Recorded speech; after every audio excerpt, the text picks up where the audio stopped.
Assalamualaikum warahmatullahi wabarakatuh. Halo teman-teman semua. Perkenalkan, kami dari kelompok 6 Multimedia Pembelajaran Matematika dari kelas 4A. Di sini kami akan menampilkan video pembelajaran matematika. Sebelumnya, perkenalkan kami dari kelompok 6 ini yang beranggotakan yang pertama ada Aisyah Asma Karimah dengan NIM 11920500008 yang akan menjelaskan tentang pertidaksamaan kuadrat.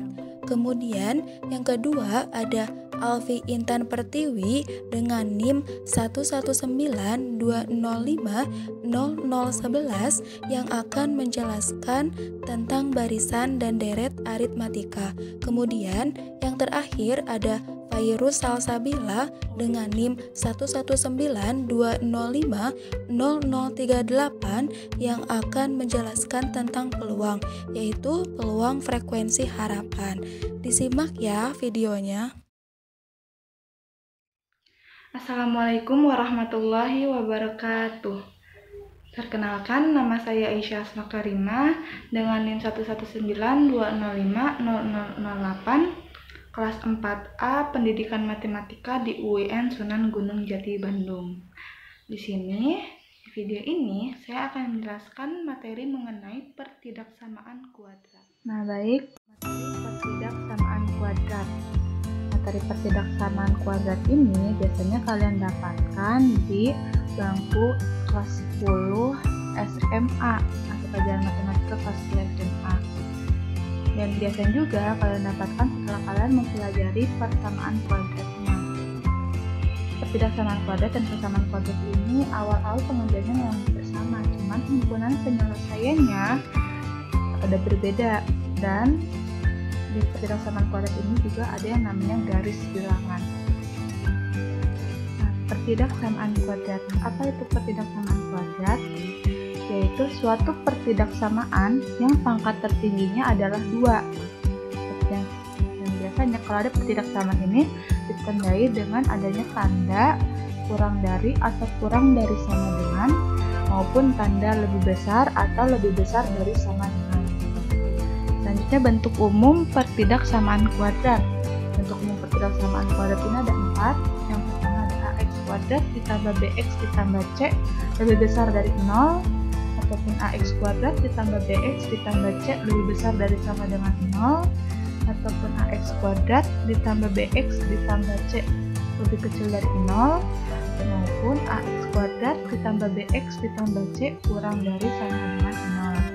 Dengan A, B, C merupakan bilangan real dan A tidak boleh sama dengan 0. Selanjutnya, bagaimana cara menyelesaikan pertidaksamaan kuadrat? Yang pertama, kita buat ruas kanan jadi 0. Selanjutnya, kita sederhanakan, kemudian kita faktorkan. Setelah itu, kita cari pembuat 0, kemudian kita masukkan ke garis bilangan. Selanjutnya, uji titik pada salah satu interval, kemudian akhir daerah yang diminta. Nah, apa nih akhir daerah yang diminta? Nanti dijelaskan lebih lanjut pada saat soal dan pembahasan biar kalian memperbayang ya. Yang terakhir, kita tuliskan himpunan penyelesaiannya. Selanjutnya, contoh soal dan pembahasan. Ini ada contoh soal. Tentukan himpunan penyelesaian dari x kuadrat dikurangi 2x lebih besar dari sama dengan 3. Bagaimana cara menyelesaikannya? Yang tadi yang pertama itu kita buat ruas kanan jadi 0. Jadi kita tulis ulang dulu soalnya, diulang kembali soalnya, x kuadrat dikurangi 2x lebih besar dari sama dengan 3. Kita buat ruas kanan jadi 0, jadinya x kuadrat dikurangi 2x dikurangi dengan 3 lebih besar dari sama dengan 0. Selanjutnya kita cari pembuat 0-nya. Cara mudahnya itu kita ganti dulu angka tanda pertidaksamaan ini dengan sama dengan. Jadinya x kuadrat dikurangi 2x dikurangi dengan 3 sama dengan 0. Nah, kalau belum sederhana, ini sederhanakan dulu. Kalau sudah, langsung saja kita faktorkan. Faktor dari x kuadrat dan 2x dikurangi dengan 3 itu x plus 1 dikali dengan X min 3 sama dengan 0. Kita cari pembuat nolnya. Nah, X plus 1 sama aja dengan 0, berarti X nya sama aja dengan min 1. Atau X min 3 sama aja dengan 0, berarti X nya sama aja dengan 3. Selanjutnya angka ini, angka 1 dan 3 ini kita masukkan ke garis bilangan. Yang pertama itu kita buat dua garis bilangannya, kita masukin angka min 1 dan 3. Anggap saja ini sebuah koordinat X, di mana di sini misalkan ada 0 di tengah-tengah. Kemudian kita masukkan angka min 1 dan 3, berarti angka min 1 ini ada di sebelah kiri 0. Sebelah kiri angka min 1 dan sebelah kanannya angka 3. Selanjutnya kita uji titik pada salah satu interval. Lebih mudahnya kita tulis ulang dulu nih faktor ini, tapi angka pertama nih, angka sama dengan ini jadi angka, kita ganti kembali sesuai dengan angka tanda pertidaksamaan dalam soal. Jadinya X plus 1 dikali dengan X min 3 lebih besar dari sama dengan 0. Nah, kita uji salah satu interval. Dan ini kita ambil yang paling kanan. Nah, ini di sebelah kanan angka 3 ada angka berapa? Yang bedanya angka 4. Kita masukin angka 4 ini, kita ganti X menjadi 4. 4 tambah 1, 5. 4 dikurangi dengan 3, 1.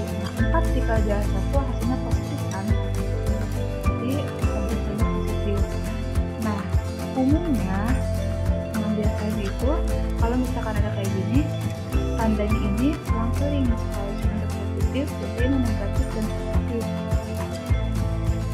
Kalau nggak, kalian masih ragu nih, kenapa di sini tanda negatif maupun tandanya positif, kita uji titik lagi saja.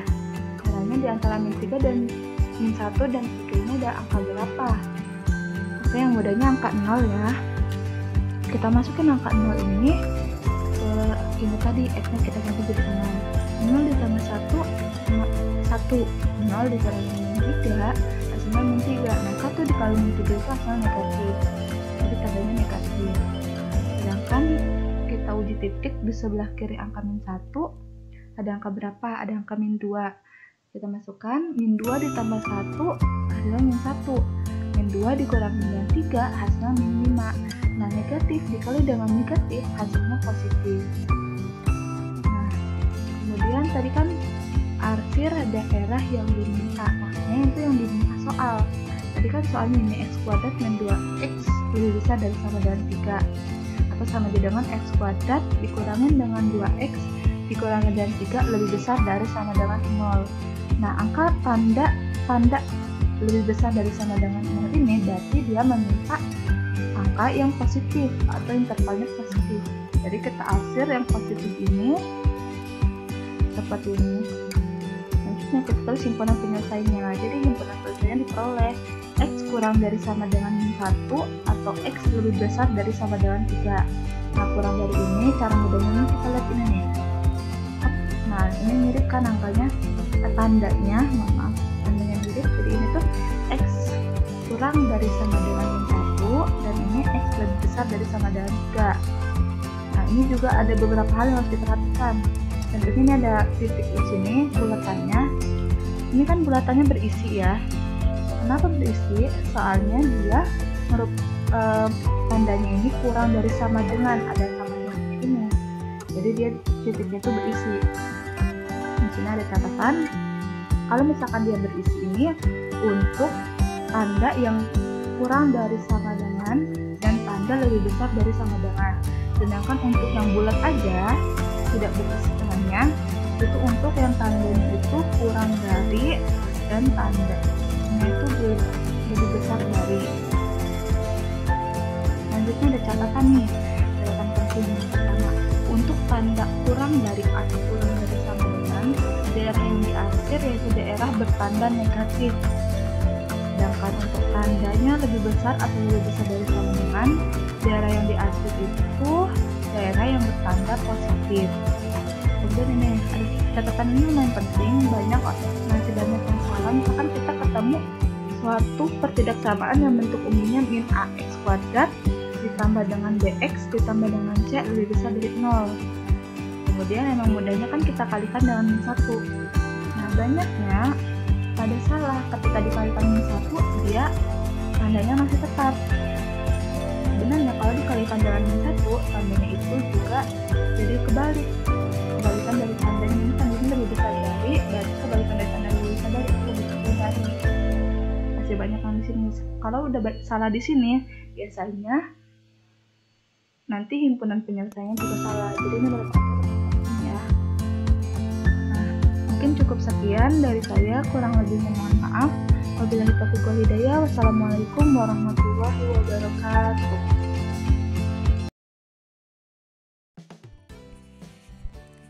Baik, di sini saya akan menjelaskan materi tentang barisan dan deret aritmatika.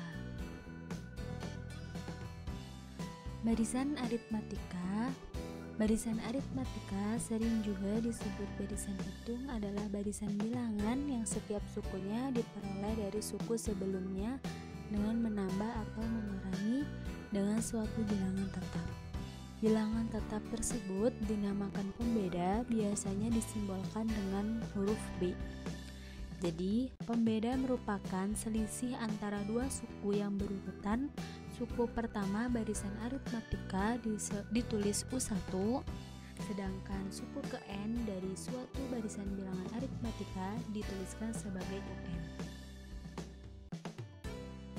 Nah, rumus ke N dari barisan aritmatika yaitu untuk menentukan suku Kn suatu barisan bilangan aritmatika di mana N relatif besar, tentunya akan sulit jika kita harus menuliskan seluruh anggota barisan bilangan tersebut. Untuk itu, diperlukan cara untuk menentukan suku Kn dari suatu barisan bilangan aritmatika dengan N sembarang bilangan asal. Misalnya, suku pertama suatu barisan aritmatika adalah A dengan pembeda B, maka barisan aritmatika tersebut dapat dituliskan sebagai berikut: A plus B, A plus B plus D, A plus B plus B plus D, atau dapat ditulis A plus B, A plus 2B, dan A plus 3B, dan seterusnya. Dari barisan di atas, jika suku ke-1 ditulis U1, suku ke-2 ditulis U2, dan seterusnya, maka diperoleh barisan U1, U2, U3, dan seterusnya. Nah, ini rumus barisan aritmatika. Yang pertama itu UN sama dengan U1 plus N-1 dikali B, atau UN sama dengan A plus N-1 dikali dengan B. Nah, UN itu apa sih? UN itu yaitu suku ke N, suku yang dicari. Terus U1 itu apa? U1 yaitu suku pertama, dan I juga itu suku pertama, sedangkan B itu yaitu pembeda. Selanjutnya, suku tengah pada barisan aritmatika. Suku tengah suatu barisan aritmatika dapat ditentukan melalui deskripsi berikut ini. Misalnya, barisan aritmatika yang terdiri dari atas 2K-1 suku U1, UK, U2K-1, maka suku tengahnya adalah UK. Karena U1, UK, U2K-1 yang paling tengah yaitu UK. Sedangkan suku tengah UK sama dengan A plus K-1 dikali B sama dengan setengah 2A plus 2K-1 dikali B sama dengan setengah A plus 2K-2 kali B sama dengan setengah U1 plus U2K-1. Nah, dapat kita simpulkan UK sama dengan setengah U1 plus U2K-1. Nah, ini selanjutnya yaitu deret aritmatika. Deret aritmatika berkaitan dengan barisan aritmatika. Jadi, antara barisan aritmatika dan deret aritmatika itu masih berkaitan ya. Nah, deret aritmatika yang disimbolkan dengan SN merupakan jumlah N suku pertama barisan aritmatika. Dengan kata lain, penjumlahan dari suku-suku barisan aritmatika disebut dengan deret aritmatika.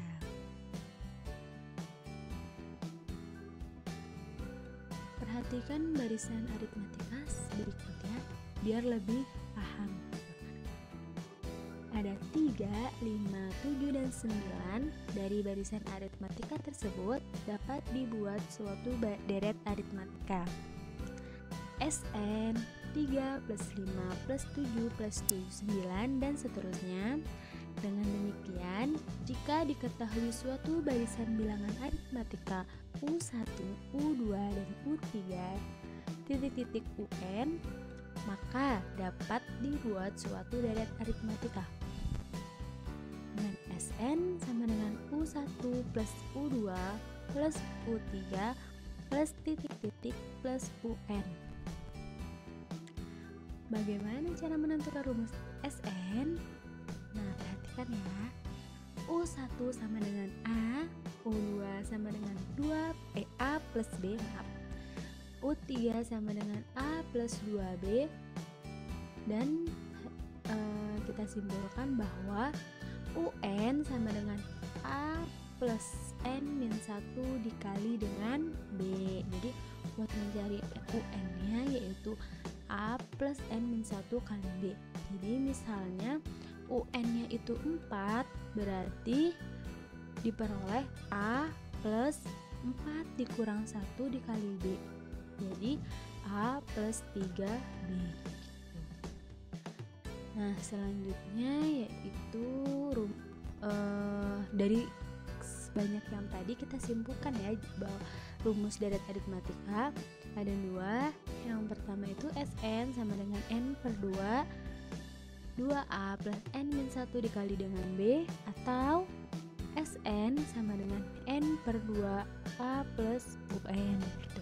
Jadi kita bisa pakai rumus yang Sn N per 2 2A plus N-1 kali B, atau yang Sn N per 2A plus UN, itu sama aja ya. Nah, untuk mencari pembeda gitu ya, kita bisa pakai rumus UN sama dengan Sn min Sn min 1. Nah, untuk setiap deret aritmatika berlaku di mana UN itu adalah suku ke N dari deret aritmatika. Pada suatu deret aritmatika, jika pembeda barisan positif, maka deret yang terbentuk disebut deret aritmatika naik. Dan jika pembeda barisan negatif, maka deret yang terbentuk disebut deret aritmatika turun. Jadi kesimpulannya yaitu barisan aritmatika adalah suatu barisan dinyatakan sebagai barisan aritmatika jika selisih antara dua suku yang berurutan selalu tetap. Bilangan selisih tetap tersebut disebut sebagai beda atau B. Nah, deret aritmatika jika suku-suku dari suatu barisan deret aritmatika dijumlahkan, maka akan terbentuk deret aritmatika. Nama lain dari deret aritmatika adalah deret gabung atau deret tambah. Mungkin itu yang dapat saya sampaikan tentang materi barisan dan deret aritmatika. Semoga dapat membantu teman-teman semua, adik-adik semua dalam belajar matematika. Terima kasih. Assalamualaikum warahmatullahi wabarakatuh. Perkenalkan, nama saya Fairuz Salsabila. Saya dari kelas 4A Pendidikan Matematika UIN Sunan Gunung Jati Bandung. Nah, pada video kali ini kita akan belajar tentang peluang. Tetapi kita hanya belajar satu submateri saja, yaitu tentang peluang frekuensi harapan. Sesuai dengan pemaparan video yang tadi, bahwa sekarang kita akan belajar tentang peluang frekuensi harapan. Namun, materi yang akan dibahas pada peluang frekuensi harapan adalah yang pertama, kita akan mengetahui pengertian dari peluang frekuensi harapan. Yang kedua, kita akan mengetahui rumus dari peluang frekuensi harapan. Dan kemudian yang ketiga, kita akan belajar contoh dari soal peluang frekuensi harapan. Nah, sekarang kita masuk ke topik pembahasan yang pertama, adalah tentang pengertian peluang frekuensi harapan. Apa sih peluang frekuensi harapan itu? Peluang frekuensi harapan adalah banyaknya pada suatu percobaan yang dikalikan dengan peluang pada suatu kejadian. Kemudian kita masuk ke topik pembahasan yang kedua, adalah tentang rumus dari peluang frekuensi harapan. Rumus dari peluang frekuensi harapan adalah FH sama dengan NA per NS dikali N, atau FH sama dengan PA dikali N. Nah, PA ini adalah hasil dari NA per NS. Dengan keterangan, NA ini adalah banyaknya titik sampel, NS ini adalah banyaknya ruang sampel, N ini adalah banyaknya kejadian atau percobaan, dan PA ini adalah peluang kejadian. Kemudian kita masuk ke topik pembahasan materi yang ketiga, adalah tentang contoh soal dari peluang frekuensi harapan. Contoh soalnya, pada sebuah percobaan melambungkan sebuah mata uang logam dan sebuah dadu sebanyak 120 kali. Frekuensi harapan munculnya gambar dan bilangan ganjil adalah penyelesaian. Diketahui sebuah percobaan melambungkan mata uang logam dan sebuah dadu dengan N sebanyak 120 kali. Ditanyakan FH atau frekuensi harapan munculnya gambar dan bilangan ganjil.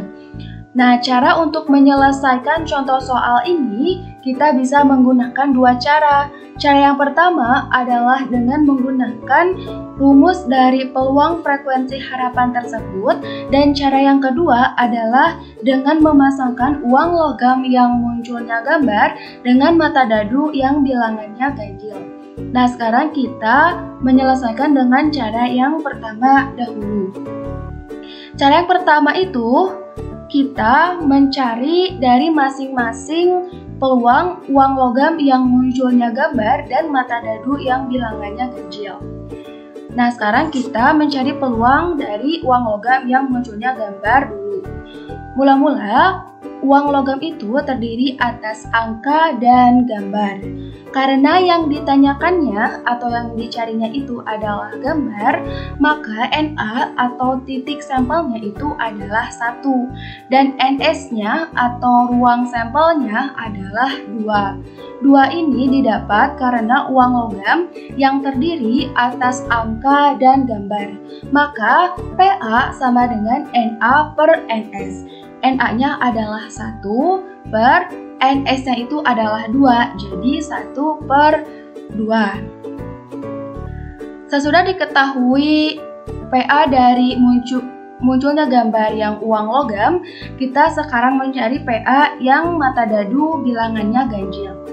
Mula-mula dadu itu mempunyai 6 mata, ada 1, 2, 3, 4, 5, 6. Karena yang dicarinya itu adalah mata dadu yang bilangan ganjil, maka dari 1 sampai 6 ini kita cari yang mata dadu bilangannya ganjil. Maka ada 1, 3, dan 5. Maka didapat NA-nya adalah 3. 3 ini didapat dari jumlah mata dadu yang ganjil. 1, 2, dan 3. Dan NS-nya atau ruang sampelnya adalah 6. 6 ini didapat dari jumlah mata dadu. 1, 2, 3, 4, 5, dan 6. Maka PA-nya sama dengan NA per NS. NA-nya adalah 3 per NS-nya itu adalah 6. Jadi 3 per 6. 3 per 6 ini bisa kita sederhanakan menjadi 1 per 2. Setelah didapat PA dari uang logam yang munculnya gambar dan PA yang mata dadu bilangannya ganjil, maka kita tinggal mengalihkannya saja. Mengapa mengalihkan? Karena dalam pertanyaannya ada kata penghubung dan, maka kita tinggal mengalihkannya. Maka 1/2 dikali 1/2 adalah 1/4. Maka sudah diketahui PA-nya itu adalah 1/4, kita tinggal substitusi ke rumus peluang frekuensi harapan. FH sama dengan PA dikali N. PA-nya itu adalah 1/4 dikali N-nya itu adalah 120. 1/4 dikali 120 adalah 30. Jadi frekuensi harapan munculnya gambar dan bilangan ganjil adalah 30 kali. Kemudian kita menyelesaikannya dengan cara yang dua. Cara dua ini penyelesaiannya adalah dengan cara memasangkan uang logam yang munculnya gambar dengan mata dadu yang bilangannya ganjil. Mula-mula kita membuat tabelnya dahulu. Jadi yang dadunya itu disimpan di atas 1, 2, 3, 4, 5, dan 6. Kemudian yang uang logamnya disimpan ke bawah, ada angka dan ada gambar. Kemudian uang logam yang angka ini kita pasangkan dengan jumlah mata dadu. Maka ditulis A1, A2, A3, A4, A5, dan A6. Dan yang uang logam gambar juga sama seperti angka. Kita tinggal memasangkan dengan mata dadu. Maka ditulis G1, G2, G3, G4, G5, dan G6. Karena yang ditanyakannya itu adalah munculnya uang logam yang gambar dan bilangan dadu yang jumlahnya ganjil, maka kita tinggal cari yang uang logamnya itu gambar, kemudian yang dadunya itu adalah bilangan ganjil. Jadi G yang berpasangan dengan bilangan ganjil. Maka didapat G1, G3, dan G5. Maka NA-nya atau titik sampelnya adalah 3. 3 ini didapat dari jumlah mata dadu yang ganjil 1, 2, dan 3. Dan NS atau ruang sampelnya itu didapat dari jumlah mata dadu yang 6, 1, 2, 3, 4, 5, 6. Kemudian dikalikan dengan uang logam, ada angka dan ada gambar. Maka 6 dikali 2 adalah 12. Maka PA adalah NA per NS.